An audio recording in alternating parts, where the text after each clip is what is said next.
मैं doctor Ram Prasad Pal, academic counsellor, IGNOU study centre, Lucknow विश्वविद्यालय। आज हम बात करेंगे, जो हमें टॉपिक दिया गया है यह है बीपीएससी 133 133 बीपीएससी 133। हम बात करेंगे भारतीय प्रशासन का विकास। आज का जो मुख्य टॉपिक है वो है भारतीय प्रशासन का विकास। इस भारतीय प्रशासन के विकास में इसको हम इकाइयों में बांटेंगे। तो इसकी पहली इकाई प्राचीन कालीन प्रशासनिक व्यवस्था। प्राचीन कालीन प्रशासनिक व्यवस्था है और दूसरी इकाई है मध्यकालीन प्रशासनिक व्यवस्था। जो तीसरी इसकी इकाई है, यूनिट, वो है ब्रिटिश पीरियड में या अंग्रेज काल में, अंग्रेज काल में प्रशासनिक व्यवस्था। उसके बाद इसमें जो चौथी इकाई है, वो चौथी इकाई के रूप में ये 1947 के बाद भारतीय प्रशासन में निरंतरता एवं परिवर्तन, ये आपका जो है चौथी इकाई है। अब हम जब प्राचीन कालीन प्रशासनिक व्यवस्था की बात करते हैं तो सबसे पहले हम बात करेंगे मौर्य प्रशासन प्रणाली। सबसे पहले हम मौर्य प्रशासन प्रणाली की बात करेंगे। मौर्य प्रशासन प्रणाली में हम बात करेंगे केंद्रीय प्रशासन, प्रांतीय प्रशासन, स्थानीय प्रशासन और न्यायिक प्रशासन तथा सैन्य प्रशासन की। जैसा कि हम जानते हैं, अब हम पहली इकाई की जो ये सब टॉपिक्स हैं, ये मौर्यकालीन प्रणाली में, मौर्य प्रशासन प्रणाली में जो केंद्रीय प्रशासन है, तो केंद्रीय प्रशासन की अगर हम बात करें तो केंद्रीय प्रशासन ये भारतीय प्रशासन के विकास का हम जानते हैं कि जो इतिहास है वो बहुत पुराना है। भारतीय प्रशासन के विकास का इतिहास लगभग 500 साल पुरानी सिंधु घाटी सभ्यता से जुड़ा हुआ है, जिसमें राजा के अंदर सभी शक्तियां निहित हुआ करती थीं। यूं कहें कि राजा सभी शक्तियों से युक्त था और राज्य के सभी कार्य राजा के नाम से ही होते थे। जैसे आज की हम बात करें तो हमारे यहाँ राष्ट्रपति, जिसके नाम से सभी कार्य होते हैं, वैसे इस व्यवस्था में राज्य के सभी कार्य राजा के नाम से ही हुआ करते थे। उसकी सहायता के लिए एक मंत्रियों की परिषद होती थी, जिसको हम कहते थे मंत्री परिषद।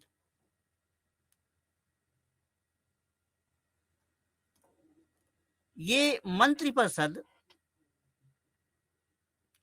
राजा की सहायता के लिए होती थी और साथ ही साथ जो अन्य पदाधिकारी होते थे या और भी जो कार्यकर्ता होते थे, वो भी राजा की सहायता के लिए ही होते थे। अगर हम दूसरे शब्दों में ये कहें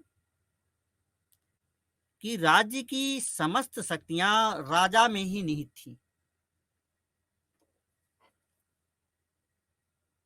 इसके बाद के काल को हम जो है वैदिक काल के नाम से जानते हैं। वैदिक काल के नाम से जाना जाता है। प्रारंभिक वैदिक आर्यों को जनजातियों में संगठित किया जाता है। एक जनजाति के प्रमुख को हम राजन, एक जनजाति का जो प्रमुख होता था उसको राजन कहा जाता था और राजन का मुख्य कार्य जनजातियों की सुरक्षा करना होता था।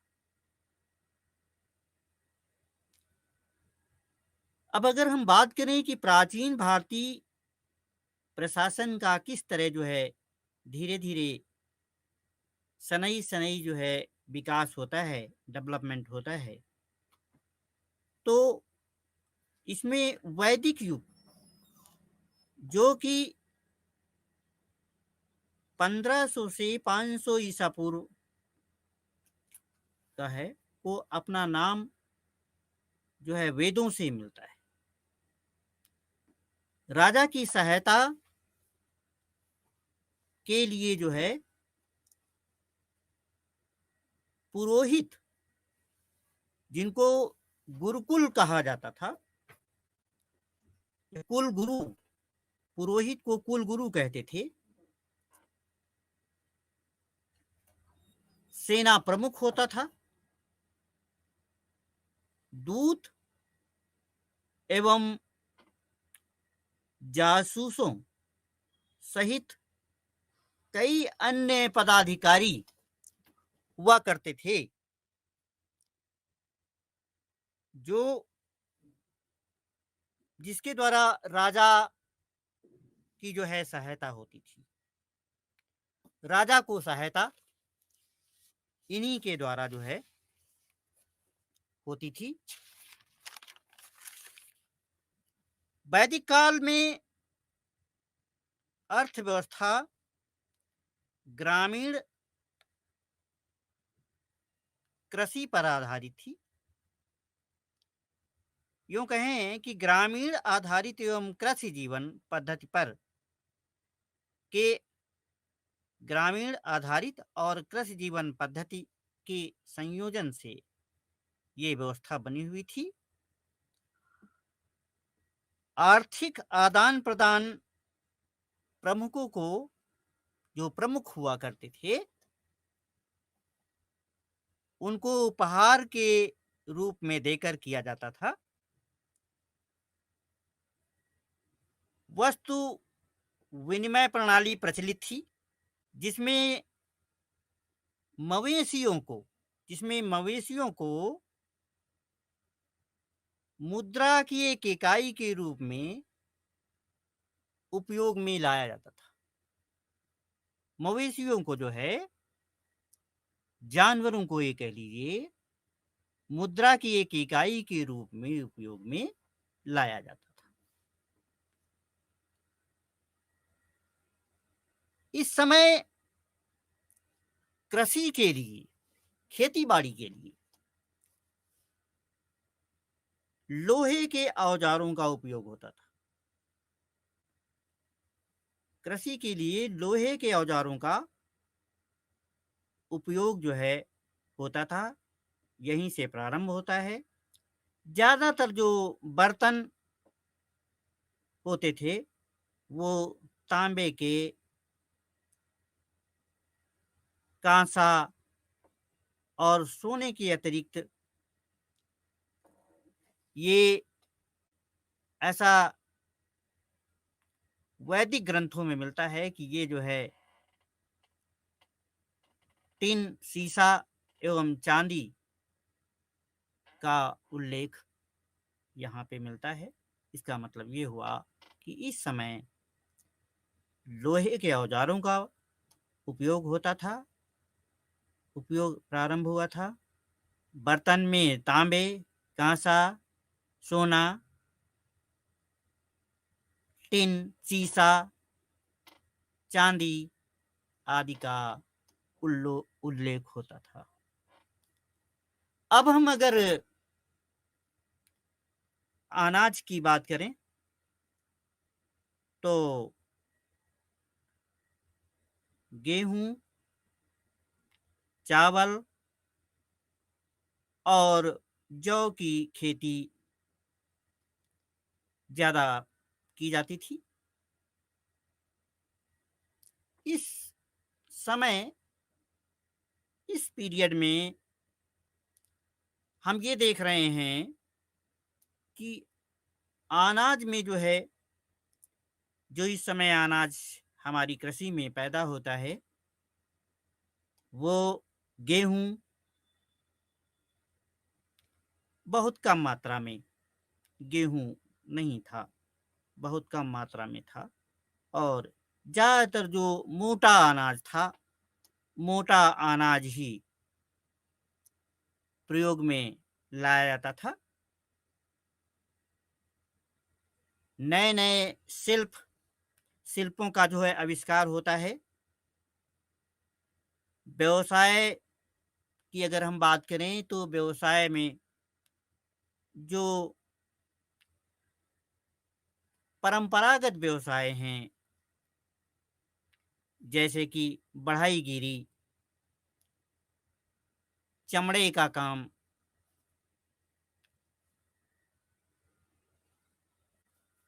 ज्योतिषी, आभूषणों का निर्माण और मदिरा मदिरा बनाने का कार्य प्रारंभ हुआ। इसका मतलब ये हुआ, ये शराब बहुत प्राचीन काल से लोग इसका इस्तेमाल कर रहे हैं और बहुत प्राचीन काल से जो है उपयोग में लाई जा रही है। इसके बाद फिर मौर्य वंश सत्ता में आता है और जब हम मौर्य वंश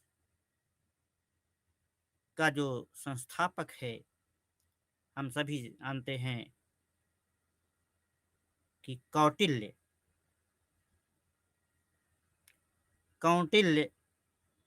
के एक लेख अर्थशास्त्र में इसका उल्लेख मिलता है। अर्थशास्त्र में राज्य, कला, आर्थिक नीति एवं सैन्य राजनीति के लिए एक लेख बन चुका था। मतलब ये ग्रंथ इतना प्राचीन ग्रंथ है, अर्थशास्त्र, जिनको जो है, जिसके जो लेखक हैं वो हैं कौटिल्य। कौटिल्य ने अर्थशास्त्र में, चाहे वो समाज हो, चाहे राजनीति हो, चाहे अर्थव्यवस्था हो, चाहे संस्कृति हो, इसमें अर्थशास्त्र में इन सब का जो है लेख उल्लेख मिलता है। कौटिल्य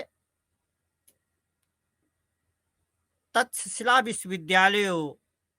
विद्यालय में एक विद्वान थे। हम सभी जानते हैं कि हमारी जो प्राचीनतम विश्वविद्यालय हैं, प्राचीन विश्वविद्यालय हैं, उसमें तक्षशिला, नालंदा विश्वविद्यालयों का नाम आता है। तो कौटिल्य तक्षशिला विश्वविद्यालय में एक प्रकांड विद्वान थे। इसकी बहुत गहराई में न जाते हुए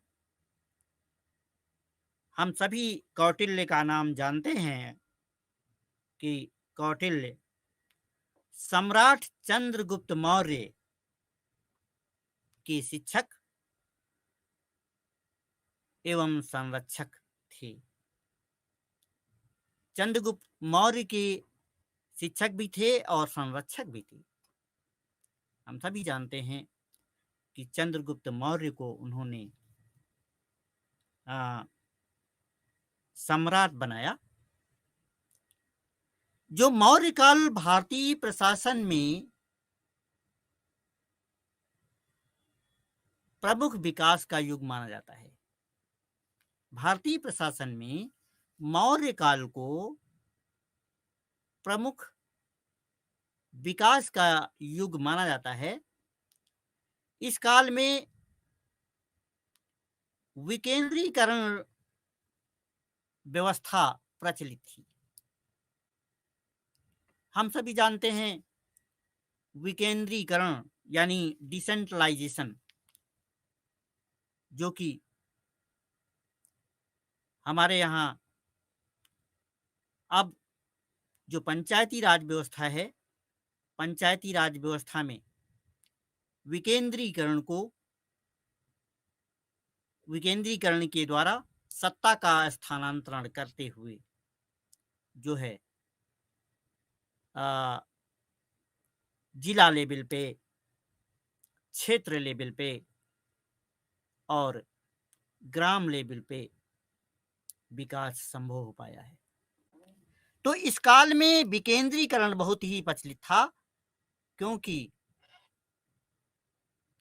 जमीनी स्तर पर प्रशासन के आधार के रूप में, जमीनी स्तर पर प्रशासन के आधार के रूप में ग्राम इकाइयों को अत्यंत महत्वपूर्ण माना जाता था। इनकी भूमिका अत्यंत महत्वपूर्ण थी।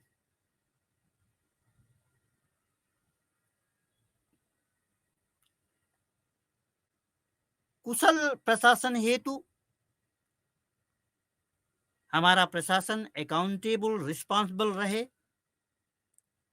इसके लिए जो प्रांतों को जो है जिलों, जनपदों और जनपदों को ग्रामीण एवं शहरी स्थानीय केंद्रों में विभाजित किया गया था। जैसा कि हम जानते हैं कि इस समय जो हमारे यहाँ विकेंद्रीकरण की व्यवस्था है, ये 1992-93 ये पंचायती राज व्यवस्था, ये 73वां संविधान संशोधन 1992 जो कि पंचायतों के लिए है, पंचायती राज व्यवस्था के लिए, और 74वां संविधान संशोधन 74th अमेंडमेंट एक्ट 1992 जो कि शहरी प्रशासन के लिए है। ये व्यवस्था इतने लंबे समय के बाद हमारे देश में की गई। यही विकेंद्रीकरण की व्यवस्था मौर्य काल में भी शासन को कुशल रूप से चलाने के लिए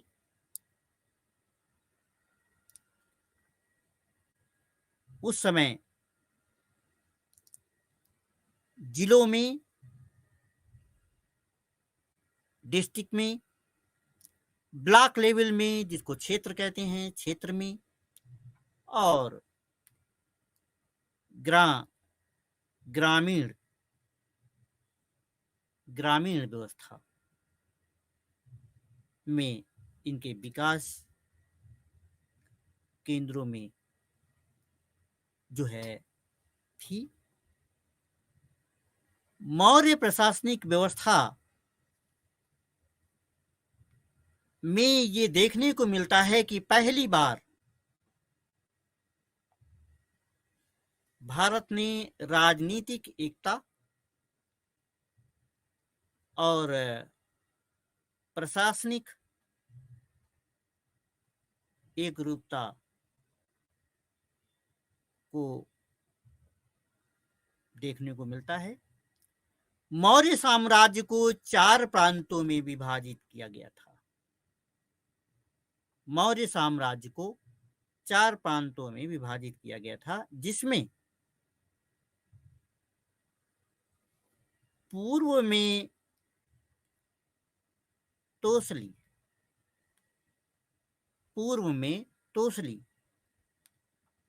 पश्चिम में उज्जैन,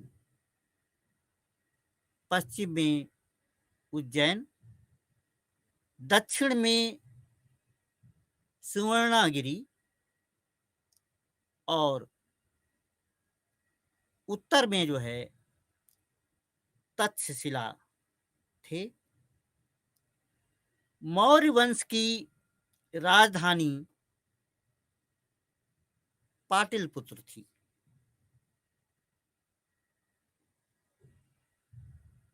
इसकी जो प्रमुख राजधानी पाटलिपुत्र थी। मौर्यों ने प्रशासन को एक संगठित और विस्तृत प्रणाली विकसित की। जो सेंट्रल एडमिनिस्ट्रेशन है, केंद्रीय प्रशासन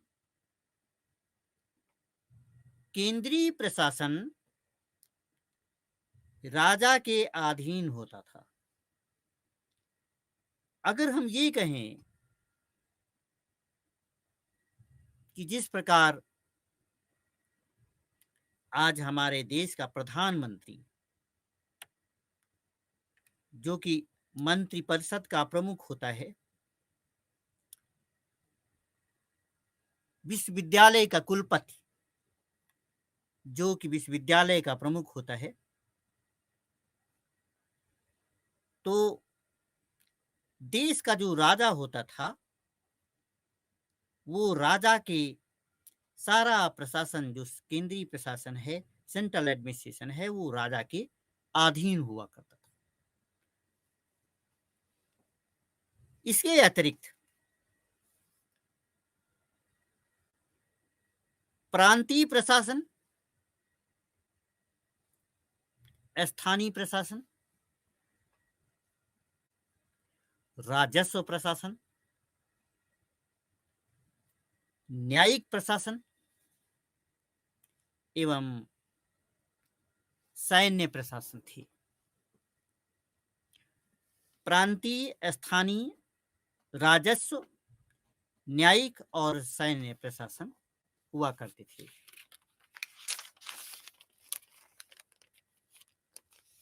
अगर हम प्रमुख रूप से मौर्यों का केंद्रीय प्रशासन पर चर्चा करें, तो राजा ही मौर्य प्रशासन का सर्वोच्च और संप्रभु अधिकारी होता था। राजा ही मौर्य प्रशासन का सर्वोच्च और संप्रभु अधिकारी होता था। इसमें ही सर्वोच्च कार्यकारी, विधायी और न्यायिक शक्तियां राजा में ही निहित थी। राजा की सहायता एक मंत्रिपरिषद द्वारा की जाती थी। जैसा कि आज के समय में प्रधानमंत्री की सहायता के लिए मंत्रिपरिषद होती है, जिसमें कई प्रकार के मंत्री होते हैं। केंद्रीय मंत्री, राज्य मंत्री, संसदीय मंत्री।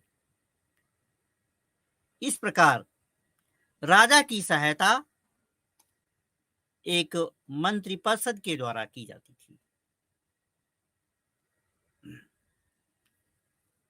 इसके अतिरिक्त केवल यही नहीं, नौकरशाही प्रशासनिक अधिकारी होते थे, जो कि एक संगठित और उसी हेरारिकल ढांचे के रूप में पदानुक्रम में ये अधिकारी होते थे। जैसा कि इनका पदसोपान का ढांचा होता है, उसी ढांचे के रूप में ये नौकरशाही बहुत ही सुसंगठित थी। न्यायिक और राजस्व कार्यालयों को ये लोग संभालते थे। जुडिशरी की व्यवस्था और राजस्व,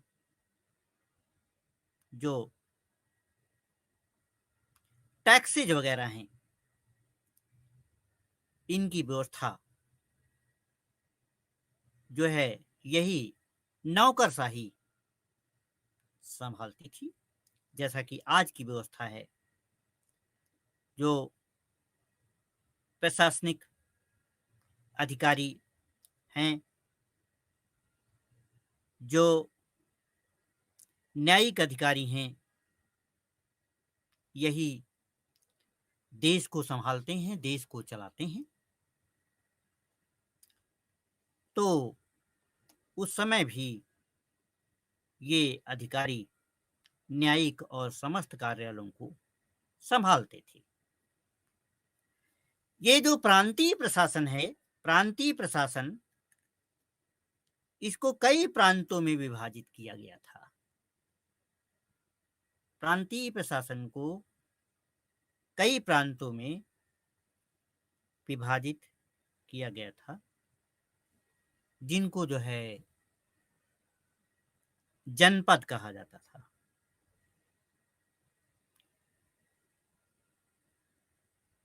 अशोक के पास 5 प्रांत थे। उनकी जो राजधानियां थीं, वो तक्षशिला, अशोक के पास 5 प्रांत थे, उनकी राजधानी थी तक्षशिला, उज्जैन,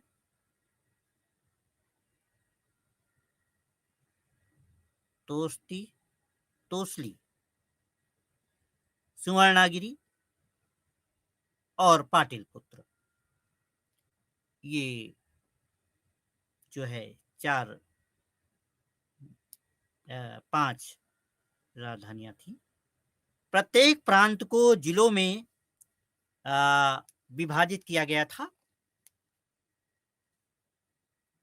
और जिलों को ग्राम इकाइयों में विभाजित किया गया था। प्रांत को जिलों में, जनपद में, और जनपद को जो है ग्राम इकाइयों में विभाजित किया गया था। इसके अतिरिक्त जागीरदार राज्य भी थे। उनके पास अत्यधिक स्वायत्तता, एटोनमी भी थी। प्रांतीय प्रशासन भी केंद्रीय प्रशासन के ही तरह भांति कार्य करता था।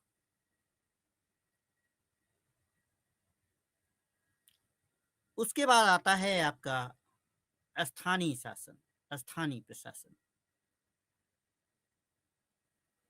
स्थानीय प्रशासन की अगर हम बात करें तो राजूकस जिला प्रशासन का प्रभारी हुआ करता था।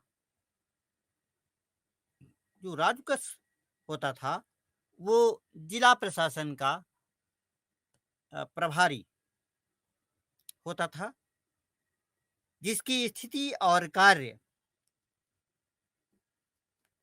आज के जैसे हमारे जिला कलेक्टर हैं, जिला मजिस्ट्रेट,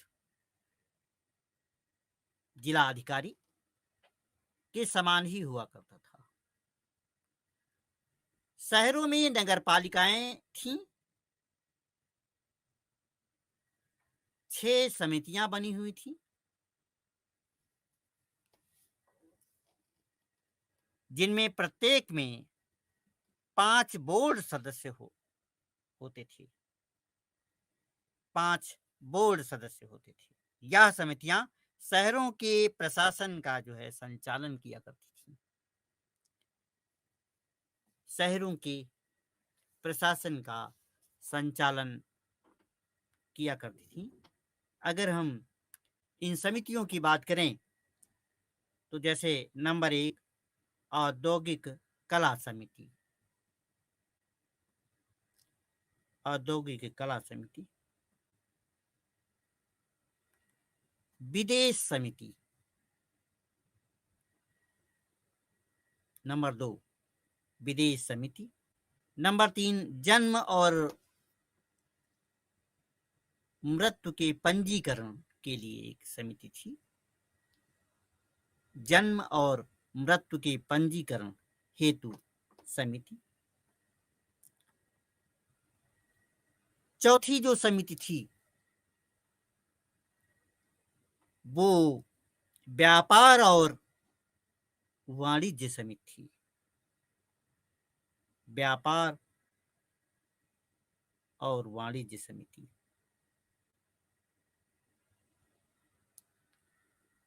निर्माताओं के पर्यवेक्षण समिति बनाई गई थी, नंबर 5। और उत्पाद एवं कस्टम शुल्क के संग्रहण हेतु समिति थी। उत्पाद एवं कस्टम शुल्क के संग्रहण हेतु समिति। ग्राम प्रशासन ग्रामणी के हाथ में होता था। अगर हम यूं कहें कि जो ग्राम प्रशासन था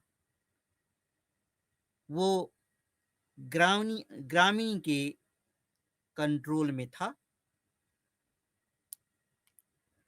राजस्व प्रशासन, राजस्व प्रशासन कौटिल्य ने राजकोष पर अधिक बल दिया था। जैसा कि हम सब जानते हैं कि प्रशासन बिना कोष के नहीं चलता, इसके लिए राजकोष का होना अनिवार्य है। तो कौटिल्य ने जो है राजकोष पर इसीलिए अधिक बल दिया है, क्योंकि राजकोष पर ही सारा प्रशासन निर्भर करता है। राजकोष पर ही सारा प्रशासन निर्भर करता है। अब हम बात करें अगर न्यायिक प्रशासन की, तो न्यायिक प्रशासन का जो प्रमुख होता था वो राजा होता था। राजा ही न्यायिक प्रशासन का प्रमुख होता था और राजा के ही राजा को ही अपील की जा सकती थी। अगर हम दूसरे शब्दों में कहें तो राजा ही सर्वोच्च अदालत माना जाता था। सर्वोच्च अदालत राजा ही माना जाता था और वह लोगों की अपील को व्यक्तिगत रूप से सुनता था। जैसा कि जनता की अपील को आज हमारे मुख्यमंत्री और प्रधानमंत्री सुनते हैं, व्यक्तिगत रूप से सुनते हैं, उस समय राजा ही जनता की अपील को, जनता की फरियाद को सुनता था और वो उसका समाधान करता था।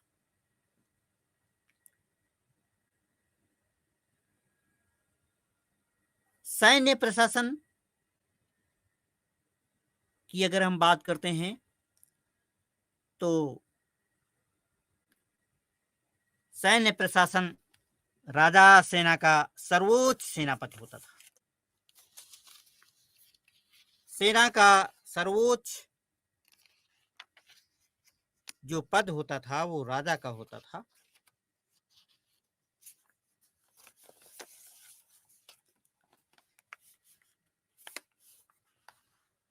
गुप्त काल में अगर हम प्रशासनिक प्रणाली की बात करें तो यह मौर्य साम्राज्य के तरह ही था। यहाँ पर केंद्रीय प्रशासन की अगर हम बात करते हैं तो केंद्रीय प्रशासन में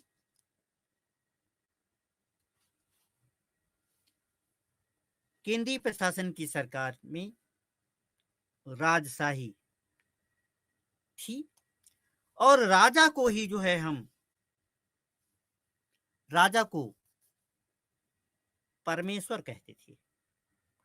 महाराज धीराज कहा जाता था। राजा को महाराज धीराज कहा जाता था। वह सर्वोच्च अधिकारी था। उन्हें राजनीतिक, प्रशासनिक, सैन्य और न्यायिक शक्तियां उसको प्राप्त थी। न्यायिक शक्तियां उसको प्राप्त थी।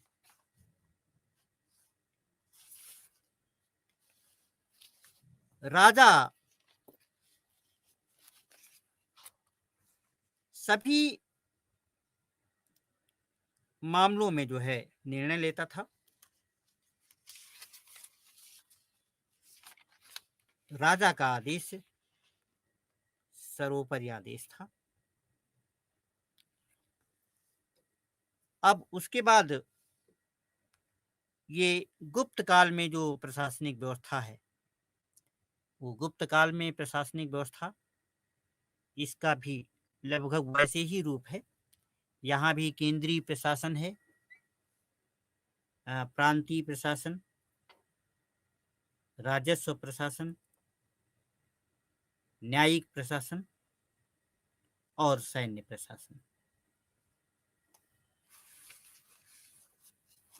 सैन्य प्रशासन गुप्त काल में सरकार का रूप राजशाही था, परंतु एक उदार राजशाही के रूप में, एक उदार राजशाही के रूप में इसका स्वागत किया जाता था। राजा को परमेश्वर माना जाता था और उसे परम भद्रा का उपाधि, परम भद्रा आदि उपाधियों से जो है अलंकृत किया जाता था। वह सर्वोच्च अधिकारी था और उसके पास साम्राज्य को सुचारू रूप से चलाने के लिए व्यापक शक्तियां होती थी। उन्हें राजनीतिक, प्रशासनिक, सैन्य, न्यायिक आदि शक्तियां प्राप्त थीं। इस समय में राजा को दिव्य शक्ति के रूप में देखा जा सकता था। राजा को ही देवता समझा जाता था, जिसे उसकी प्रतिष्ठा और शक्ति में वृद्धि हुई। मंत्रिपरिषद और कई अन्य पदाधिकारी वो राजा के दिन प्रतिदिन के जो काम होते हैं उनके कर्तव्यों में, राजा के कर्तव्यों में हाथ बटाते थे, सहायता करते थे, परामर्श देते थे। तो मंत्रिमंडल राजा की सहायता के लिए होता था। गुप्त राजाओं ने सभी राज्यपालों और सैन्य और नागरिक अधिकारियों की नियुक्ति की थी। ये सभी राजा के प्रति जो है उत्तरदायी हुआ करते थे। राजा ही सारे सम्मान और राजा ही सभी सम्मान और उपाधियां को दिया करते थे। राजा साम्राज्य में सार्वभौमिक संरक्षक थे। उन्होंने बांधों का निर्माण कराया, तालाबों का निर्माण कराया, तालाब बनवाए,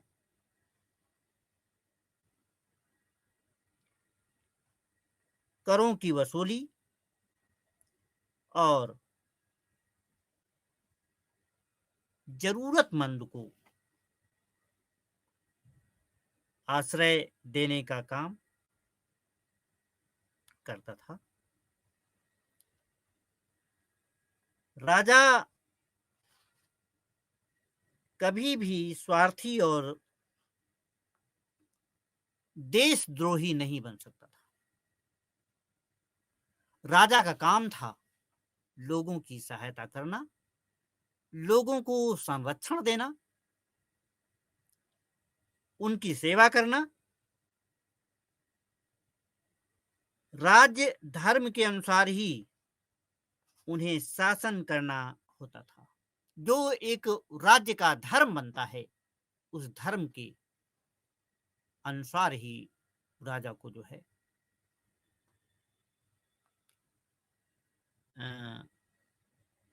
लोगों की सेवा करनी होती थी।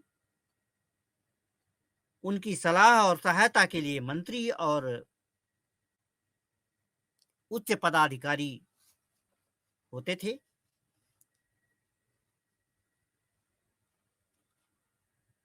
और राजा उनके साथ शक्तियों को साझा करते थे। ये राजा के पास शक्ति थी कि वे केंद्रीकरण पावर का जो है डेलीगेशन करे। ये शक्ति केवल राजा में ही निहित थी। सम्राट को मंत्रिपरिषद द्वारा सहायता प्राप्त होती थी। सम्राट को मंत्रिपरिषद द्वारा सहायता प्राप्त होती थी। राजा के प्रधानमंत्री जिन्हें मंत्री मुखिया कहा जाता था, ये परिषद के जो है प्रमुख हुआ करते थे, परिषद के प्रमुख होते थे। अन्य मामलों में जैसा कि सैन्य मामला, कानून व्यवस्था के मामले और ऐसे अन्य मामले को अलग-अलग अधिकारियों द्वारा संभाला जाता था। सबका काम बँटा हुआ था। न्यायिक व्यवस्था के लिए न्यायिक अधिकारी हैं, सैन्य व्यवस्था के लिए सैनिक, प्रशासनिक व्यवस्था को संभालने के लिए प्रशासनिक अधिकारी हुआ करते थे।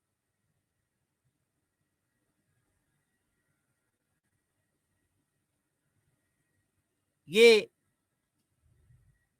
अलग-अलग अधिकारी अपना-अपना काम अलग-अलग संभालते थे। जिन्हें महासंधि, विग्रह का,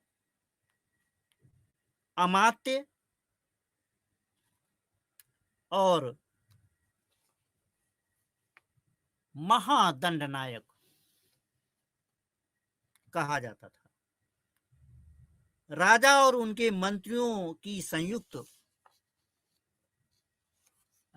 बैठक हुआ करती थी।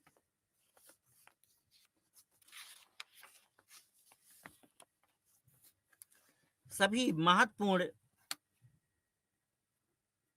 मामलों का निर्णय लिया जाता था। राजा अपने मंत्रियों द्वारा दी गई राय को सलाह का सम्मान करते थे। एक उदार सम्राट होने के नाते राजा अपनी प्रजा की भलाई के लिए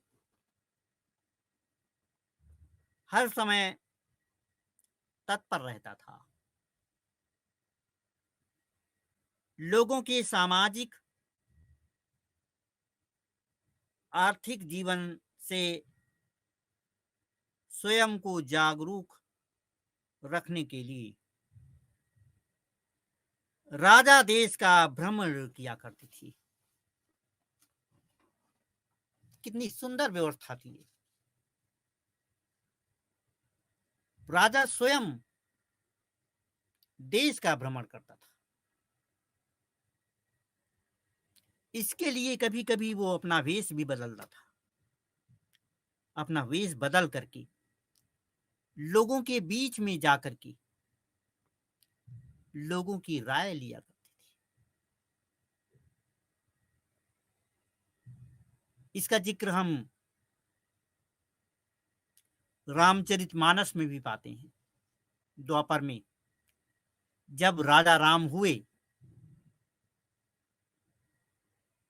तो राजा राम के युग को जो है स्वर्णिम युग माना जाता है और वो स्वयं अपना वेश बदल करके लोगों की राय जानने के लिए, राज्य के लिए, राजा के लिए, राज्य में क्या चल रहा है, किसी को कोई कष्ट तो नहीं है, ये सब जानने के लिए वो स्वयं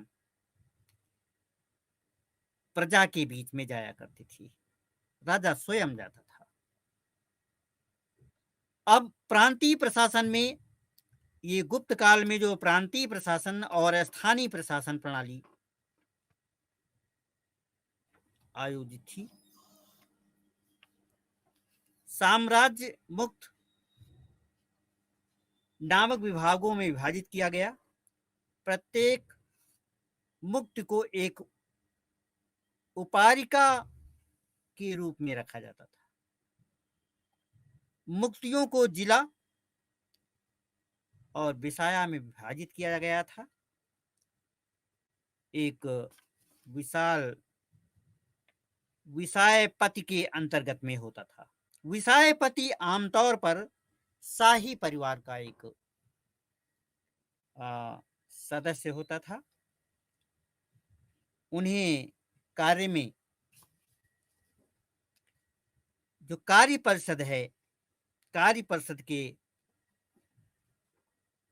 प्रतिनिधियों के द्वारा उसकी सहायता होती थी। अगर हम अब गुप्त काल के स्थानीय प्रशासन की बात करते हैं, तो शहर का एक परिषद द्वारा जो है शासित था, और इसके प्रमुख को हम नगर रक्षक के रूप में जानते थे। पुरपाल, उपारिका एवं अन्य अधिकारी और नगर रक्षक उसके अधीन हुआ करते थे। इसके अतिरिक्त एक अन्य अधिकारी भी था, जिसे हम अवस्थिका के रूप में जानते हैं, जो धर्मशालाओं के अधीक्षक के रूप में कार्य किया करता था। धर्मशालाओं के अधीक्षक के रूप में, एक सुपरिंटेंडेंट के रूप में जो है ये काम करता था। ये जो निकाय थे, इन निकायों पर जो है अत्यधिक ध्यान दिया जाता था। इसके अतिरिक्त जो कारीगर हैं, कारीगर, व्यापारी, बैंकर्स, ये अपना इनका एक समूह हुआ करता था, जिसको हम आज एसोसिएशन के नाम से जानते हैं, संघ के रूप में जानते हैं। इनका भी एसोसिएशन हुआ करता था, और वो मामलों का स्वयं ही सारा प्रबंधन किया करते थे। संघ के व्यापारी शहरों में व्यापार को ही देखते थे। व्यापारियों का संघ था। व्यापारियों का जो संघ था, उसमें भी पदाधिकारी होते थे, और वो व्यापार से संबंधित सभी सलाह और सहायता किया करते थे। जो विलेज है, गांव, गांव जो है प्रशासन की सबसे एक छोटी इकाई हुआ करती थी। गांव प्रशासन की सबसे छोटी इकाई थी, और ग्रामिका गांव का जो है सबसे प्रमुख मुखिया होता था। गांव के प्रमुख मुखिया को हम ग्रामिका के नाम से जानते थे। अन्य अधिकारी जैसे दूत, दुर्ग प्रमुख और गायत्री भी होते थे। ग्राम सभा के द्वारा ग्रामिका की सहायता की जाती थी। एक ग्राम सभा होती थी, ग्राम सभा में सदस्य हुआ करते थे, और वो सदस्य जो है ये ग्रामिका की सहायता करते थे। ग्रामिका उस गांव का प्रमुख माना जाता था। गुप्त काल में ग्रामीण निकाय, जैसा कि पंचायतें ग्रामीणों के कल्याण के लिए होती थी, इन ग्रामीण निकाय में गांवों के मुखिया और बुजुर्ग, जो बुजुर्ग लोग होते थे, वो सम्मिलित होते थे, जिनको हम आज सीनियर सिटीजन के रूप में देखते हैं। वो उस समय भी जो जो मुखिया था, ये जो बुजुर्ग हुआ करते थे,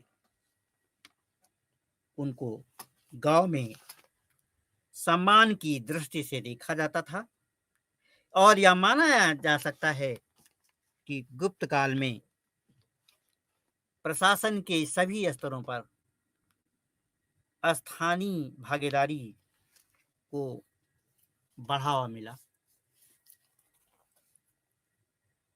स्थानीय प्रशासन का बहुत महत्वपूर्ण रोल होता है। ये इसलिए भी महत्वपूर्ण हो जाता है कि आज भी करीब 70% जनता गांव में रहती है, और ग्रामीण प्रशासन को देखने के लिए स्थानीय प्रशासन, जो कि लोकल गवर्नमेंट के रूप में जाना जाता है आज, लोकल गवर्नमेंट का डेवलपमेंट, विकास, स्थानीय प्रशासन का विकास और इसी स्थानीय प्रशासन के अंतर्गत जो पंचायती राज व्यवस्था की गई, पंचायती राज व्यवस्था में बहुत तेजी से विकास हुआ। विशेषकर 73वें संविधान संशोधन 1992 के बाद, जो कि एक मील का पत्थर साबित हुआ। इससे गांव में प्रशासन का विकेंद्रीकरण हुआ, गांव में प्रशासनिक व्यवस्था में सुधार हुआ और शहरों में, चाहे वो नगर निगम हों, चाहे नगर पालिकाएं हों, उनकी स्थितियों में सुधार हुआ। इस प्रकार की जो व्यवस्था हमारे प्राचीन काल में भी जो प्रशासनिक प्रणाली थी, उसमें भी थी। और अगर हम कहें कि चाहे जो भी विकास हो गया हो, लेकिन हमारा जो प्राचीन काल का समय था, वो इसीलिए स्वर्ण युग के नाम से जाना भी जाता है। वो चाहे राजा हो, चाहे प्रजा हो, प्रजा के रक्षा के लिए राजा होता था और राजा अपने राज्य में भ्रमण के द्वारा लोगों के की समस्याओं के बारे में सुनता था, उनको देखता था, उनका निदान करता था और कालांतर में धीरे धीरे ये मध्यकालीन व्यवस्था हुई। मध्यकालीन व्यवस्था में भी हम अगर बात करें तो ये मुगल साम्राज्य, जिसकी स्थापना मानी जाती है 1526 ईस्वी में, ये आधुनिक मध्यकालीन युग में अंत और प्रारंभिक आधुनिक युग में संदर्भ में हम इसको देखेंगे, इसकी विवेचना करेंगे। और इस मध्यकालीन भारत में जो राजनीतिक व्यवस्था, मुगल प्रशासन में राजा की क्या भूमिका थी, राज्य प्रशासन का क्या रोल था, प्रांत, जनपद, जिला, ग्राम, इनमें क्या व्यवस्था थी, इसकी चर्चा हम दूसरे में करेंगे। इसी के साथ मैं अपनी बात को समाप्त करता हूँ। जय हिंद, जय भारत।